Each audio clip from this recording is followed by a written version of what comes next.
ఈ వైకాపా నాయకులందరూ తెలుసుకోవాల్సిన విషయం ఏంటంటే సుమారు 6 లక్షల అప్లికేషన్లు వస్తే 3,36,000 మంది పోటీ పడితే ఒక కంప్యూటర్ బేస్డ్ ఎగ్జామ్ అనేది నిర్వహించడం జరిగింది. ఈ కంప్యూటర్ బేస్డ్ టెస్ట్ అనేది ఏదో ప్రశ్న పత్రాలు లీక్ అయిపోవడం, ఎవరికో ప్రశ్నలు చెప్పేద్దాం, ఆన్సర్లు చెప్పేద్దాం అంటే అయ్యేది కాదు. ఈ సిబిటి టెస్ట్ ఏదైతే ఉందో ఐబిపిఎస్ గాని, ఆర్ఆర్బి గాని, చివరికి ఏపీఎస్ఎస్సి గాని, అదే రకంగా హైకోర్టులో ఎగ్జామినేషన్స్ జరిగినా ఇదే కంప్యూటర్ బేస్డ్ టెస్ట్ అనేది ఉపయోగిస్తారు. మనకి మన పక్కనున్న వాళ్ళకి కూడా ఆర్డర్ ఆఫ్ క్వశ్చన్స్ ఏదైతే ఉంటాయో ఒకే రకంగా ఉండవు.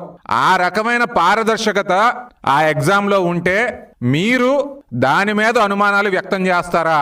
ప్రజలకు ఇవన్నీ తెలియదు అనుకుంటున్నారా? అదే రకంగా ఎగ్జామ్ అయిన తర్వాత అప్లికేషన్ తాలూకా డీటెయిల్స్ ఏవైతే ఉంటాయో, వాళ్ళకు వచ్చిన మార్కులు ఏవైతే ఉంటాయో అవన్నీ డిలీట్ అయిపోయాయని చెప్పేసి మీరు అబద్ధాలు మాట్లాడుతూ ఉన్నారు. అట్లా డిలీట్ అయిపోతాయా అండి? ఇంత పటిష్టమైన వ్యవస్థలో ఎగ్జామ్ రాస్తే అవన్నీ కూడా ఎట్లా డిలీట్